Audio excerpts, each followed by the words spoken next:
Multi cap और flexi cap इन categories में बहुत कंफ्यूजन हो चुका है। लोगों को लगता है कि मल्टी कैप और फ्लेक्सी कैप एक ही तरीके से काम करता है क्योंकि नाम जो है वैसा ही सजेशन देता है, पर एक्चुअली नाम में ही छुपा हुआ है कि एक्चुअली इन दोनों के बीच में डिफरेंस क्या है। तो आज की वीडियो में मैं बताऊंगा कि मल्टी कैप फ्लेक्सी कैप से अलग कैसे है, सेबी कौन से वो नोटिफिकेशंस लेके आया था जिससे मल्टी कैप और फ्लेक्सी कैप टोटली अलग दिशाओं में चलने लग गए थे। और हां, आज हम वीडियो में यह भी देखेंगे कुछ फंड्स के एग्जांपल के साथ कि multi cap versus flexi cap में पिछले 5 साल में परफॉर्मेंस का डिफरेंस क्या रहा है और कौन से वो फंड्स हैं जिन्होंने पिछले 1 साल में अच्छा परफॉर्मेंस दिया है। तो आज की वीडियो आपके लिए मास्टर क्लास होने वाली है multi cap versus flexi cap के बीच में। तो शुरू करते हैं। अब आप ना अपने स्क्रीन पे एक चार्ट देख सकते हैं। अब आप इसमें अगर देखें तो 2013 में निफ्टी 100 का रैंक नंबर 1 था। 2014 में स्मॉल कैप 250 ने सबसे अच्छा परफॉर्म किया, 15 में भी स्मॉल कैप ने किया, 16 में मिड कैप आ गया, 17 में फिर से स्मॉल कैप आ गया, 18-19 में जो है लार्ज कैप आ गया, 2020 में स्मॉल कैप आ गया, 2021 में भी स्मॉल कैप हो गया, 2022-2023 में लार्ज कैप आया और फिर से स्मॉल कैप आ गया। अब इसका मतलब क्या है? इसका मतलब यह है कि इस दुनिया में कोई भी गेस नहीं कर सकता कि अगले साल का विनर कौन होने वाला है। आप देखेंगे कि ये जो टेबल है आपको बता देता है कि कभी कोई नंबर 1 होगा, कभी कोई नंबर 2 होगा। बहुत रेयरली ऐसा होगा कि लंबे समय तक कोई भी एक जो कैटेगरी है वो नंबर 1 होगी। तो यानी कि अगर हम अपनी इन्वेस्टमेंट स्ट्रेटजी बना रहे हैं तो हमारे लिए ज्यादा इंपॉर्टेंट ये है कि हम देखते रहें कि कब हमारा पैसा लार्ज कैप में रहे, स्मॉल कैप में रहे, मिड कैप में रहे। पर यह करना हमारे लिए क्लोज टू नामुमकिन है और इसीलिए आते हैं फ्लेक्सी कैप और multi cap categories. Flexi cap categories बहुत टाइम से ऑपरेट कर रही है। अगर आप पुराने फ्लेक्सी कैप फंड्स देखें तो one of the oldest flexi cap fund है एचडीएफसी का फ्लेक्सी कैप फंड, जो कि 1 जनवरी 1995 को लॉन्च हुआ था। यानी आज उसको 31 इयर्स हो गए हैं और उसने बंपर रिटर्न्स दिए हैं। तो गाइस, ये टेबल हमारे को एक ही चीज सिखाता है कि विनर जो है वो बार बार चेंज होते रहेंगे।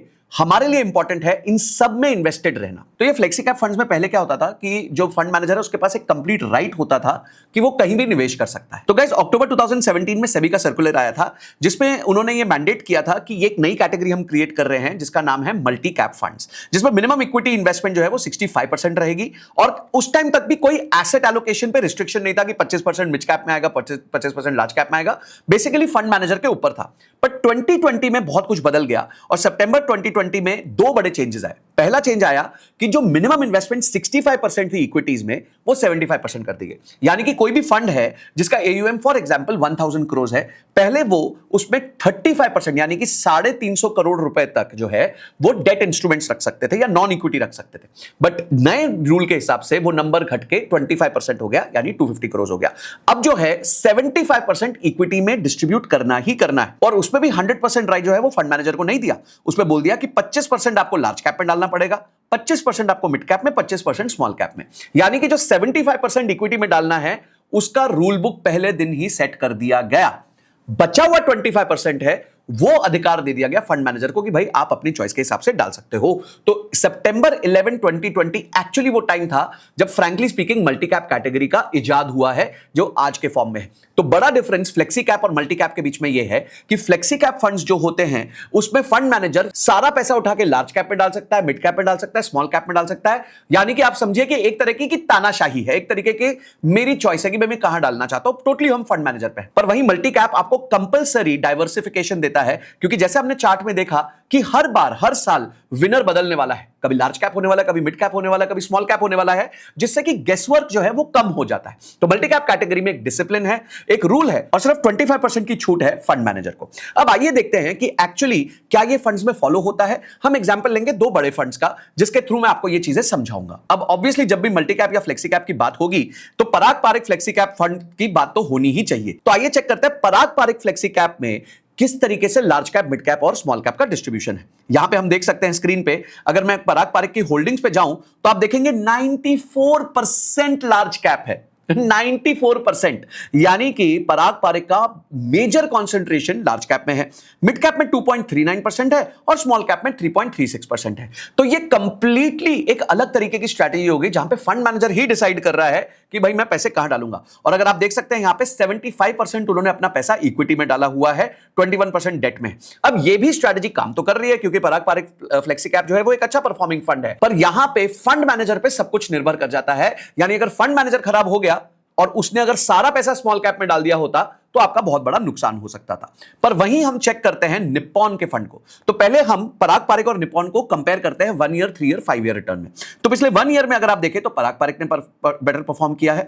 पिछले 3 ईयर में अगर आप देखें तो बहुत ज्यादा गैप नहीं है। पराग पारेख ने 22% का एनुअलाइज्ड रिटर्न दिया है, जबकि Nippon India multi cap fund, जो one of the best performing multi cap funds है, उसने 21.89% का दिया है। पर अगर आप 5 साल के होराइजन में देखें तो पराग पारेख फ्लेक्सी कैप ने 21.33% का रिटर्न दिया है और वहीं निप्पॉन इंडिया मल्टी कैप ने 26.47 का दिया है। यानी मोटा मोटी 5% ज्यादा रिटर्न दिया है सालाना पिछले 5 साल में। अब इसको समझने के लिए यह समझिए कि अगर आपने 1 लाख रुपए 5 साल पहले पराग पारेख में लगाए हुए होते तो आज वो 2,86,000 हो जाते, पर यही 1 लाख अगर आपने निप्पॉन मल्टी कैप में लगाए होते तो वो 3,70,000, यानी कि 1 लाख रुपया एक्स्ट्रा मिलता। क्यों? क्योंकि 5% का रिटर्न का डिफरेंस है, वो भी 5 साल के होराइजन में। गाइस, अगर हम सारे कैटेगरीज का कंपैरिजन देखें और मल्टी कैप और फ्लेक्सी कैप को कंपेयर करें तो यहां आप देख सकते हैं मल्टी कैप और फ्लेक्सी कैप है। मल्टी कैप कैटेगरी में 3 इयर्स के जो रिटर्न है, कैटेगरी के रिटर्न्स यानी कि पूरी कैटेगरी के म्यूचुअल फंड्स के रिटर्न है, वो करीबन 18% पर एनम है और वहीं फ्लेक्सी कैप के रिटर्न्स जो हैं वो 15.62% पर एनम है पिछले 3 साल के हिसाब से। तो यानी पिछले 3 साल में multi cap as a category ने flexi cap as a category को ऑलमोस्ट 2.3% पर एनम से बीट किया है। अब आइए समझते हैं एसेट एलोकेशन के हिसाब से निप्पॉन मल्टी कैप को। और यहां आप देख सकते हैं कि निप्पॉन मल्टी कैप में 48.22% लार्ज कैप में है, 26% मिड कैप में है और स्मॉल कैप में 25.69% है। तो रूल बड़ा सिंपल है, इक्विटी का पार्टिसिपेशन 75% से ऊपर होना चाहिए। तो यहां पे 98.52% आपको दिख रहा है और उसमें से भी सब में 25 मिनिमम होना चाहिए। तो वो तो 25 दोनों स्मॉल कैप और मिड कैप में है और लार्ज कैप में 25 के ऊपर 48 है। यानी कि यहां के फंड मैनेजर ने भी पैसा जो है वो लार्ज कैप में डाला है, पर क्योंकि उनको कंपलसरली मिड कैप और स्मॉल कैप रखना पड़ता है इसलिए उन्होंने 25% एलोकेशन करके रखा है। तो गाइस, इससे क्या होता है, जो मल्टी कैप फंड्स है ना, उसमें गेसवर्क नहीं चलता, उसमें एक डिसिप्लिन चलता है। क्योंकि अगर आप कोई भी मल्टी कैप फंड को 10-15 साल के होराइजन में पकड़ के रखेंगे तो आपको पता है कि हर साल विनर बदलता रहेगा, कभी लार्ज कैप होगा, कभी स्मॉल कैप होगा और by the virtue of diversification हमारे लॉन्ग टर्म के रिटर्न्स बेटर होंगे, जो हमने निप्पॉन वर्सेस फ्लेक्सी कैप में देखा भी है। अब आइए देखते हैं कि पिछले 1 साल में कौन से वो मल्टी कैप फंड्स थे जिन्होंने बहुत अच्छा परफॉर्म किया है। और यहां पे मैं लिस्ट में देखता हूं तो सबसे ऊपर नाम आ रहा है ग्रो मल्टी कैप फंड का। तो आइए समझते हैं ग्रो मल्टी कैप फंड ने कैसा परफॉर्म किया है as compare to its benchmark and others. तो यहां पे भी हम इसकी होल्डिंग्स में जाते हैं और होल्डिंग्स में जब हम जाते हैं तो हम देखते हैं इन्होंने 90% पैसा जो है वो कहां डाला हुआ है, वो इक्विटी में डाला हुआ है और इन्होंने 32% पैसा लार्ज कैप में डाला है, 29% पैसा जो है मिड कैप में डाला है और 38% पैसा जो है वो स्मॉल कैप में डाला है। यानी वापस वो 25-25-25 का रूल तो फॉलो हुआ ही हुआ है, पर इनका जो कॉन्सेंट्रेशन है वो लार्ज कैप और स्मॉल कैप की तरफ ज्यादा है, मिड कैप की तरफ कम है। अब आइए समझते हैं रिस्क रिवॉर्ड मेजर्स पे ग्रो मल्टी कैप ने बेंचमार्क के अगेंस्ट कैसा परफॉर्म किया है। तो आइए यहां पे इसकी परफॉर्मेंस को समझते हैं। इस फंड को अप्रोक्सीमेटली 1 साल हो चुका है मार्केट में और ये पिछले 1 साल का टॉपर फंड भी रहा है। यानी जैसे इसका लॉन्च हुआ तो पहले साल में ही ये धुरंधर बन गया। अगर आप इसका क्यूमुलेटिव रिटर्न देखें और सीएजीआर देखें, क्योंकि एक ही साल हुआ है तो दोनों नंबर एक ही हैं, तो करीबन 8% का है। पर वहीं जो बेंचमार्क है निफ्टी 500 उसका रिटर्न है 3.47, यानी कि इसने बेंचमार्क के अगेंस्ट ऑलमोस्ट 5% का ज्यादा रिटर्न्स कमाया है। अगर वॉलेटिलिटी बेसिस पे देखें तो निफ्टी 500 का वॉलेटिलिटी है 13.4% और इस फंड की भी वॉलेटिलिटी है 13.66, यानी कि वॉलेटिलिटी रिस्क के एंगल से बेंचमार्क और इस फंड में बहुत ज्यादा डिफरेंस नहीं है।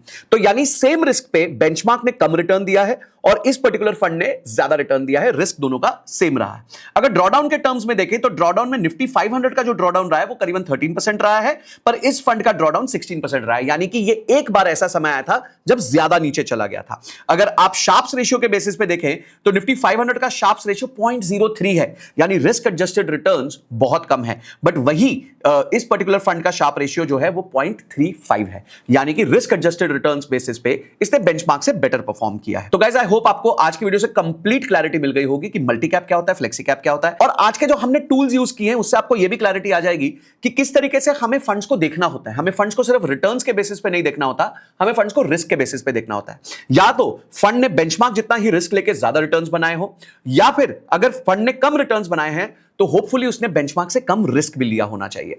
तो इन सब चीजों को थोड़ा देखते रहिए, इन वीडियोस को फॉलो करते रहिए, बार बार देखते रहिए, ताकि आपको क्लैरिटी मिले कि म्यूचुअल फंड की कैटेगरीज क्या होती हैं, म्यूचुअल फंड की कैटेगरीज में आप विनर्स को कैसे आइडेंटिफाई करते हैं और उनको बेंचमार्क के साथ कंपेयर कैसे करते हैं। इतना भी सीख लेंगे तो बहुतों से बहुत आगे निकल जाएंगे। और किन मुद्दों पर आपको वीडियोस चाहिए मुझे कॉमेंट सेक्शन में जरूर बताना। मेरी सीरीज चालू हो गई है टॉप 5 फंड्स की, अगर स्मॉल कैप वाली वीडियो मिस करी है तो आई बटन पर लगा दी है, उसको जाके जरूर देख लेना। और हां, अगर आप भी अपने लिए फाइनेंशियल इंडिपेंडेंस अचीव करना चाहते हैं, अपना राइट नंबर जानना चाहते हैं और अपने लिए एक राइट म्यूचुअल फंड पोर्टफोलियो बना के अपने गोल्स को अचीव करना चाहते हैं, तो मेरी मास्टर क्लास को जरूर अटेंड करना। लिंक डिस्क्रिप्शन में दिया है, फॉर्म भर दीजिए, फॉर्म भर के व्हाट्सएप ग्रुप ज्वाइन कर लीजिएगा। वैसे तो ये मास्टर क्लास फ्री है, पर जैसे वो ग्रुप भर जाएगा फर्दर सीट्स नहीं मिलेंगी। तो फिर मिलता हूं अगली वीडियो में। This is Sanjay Kathuria signing off. जय हिंद, जय भारत।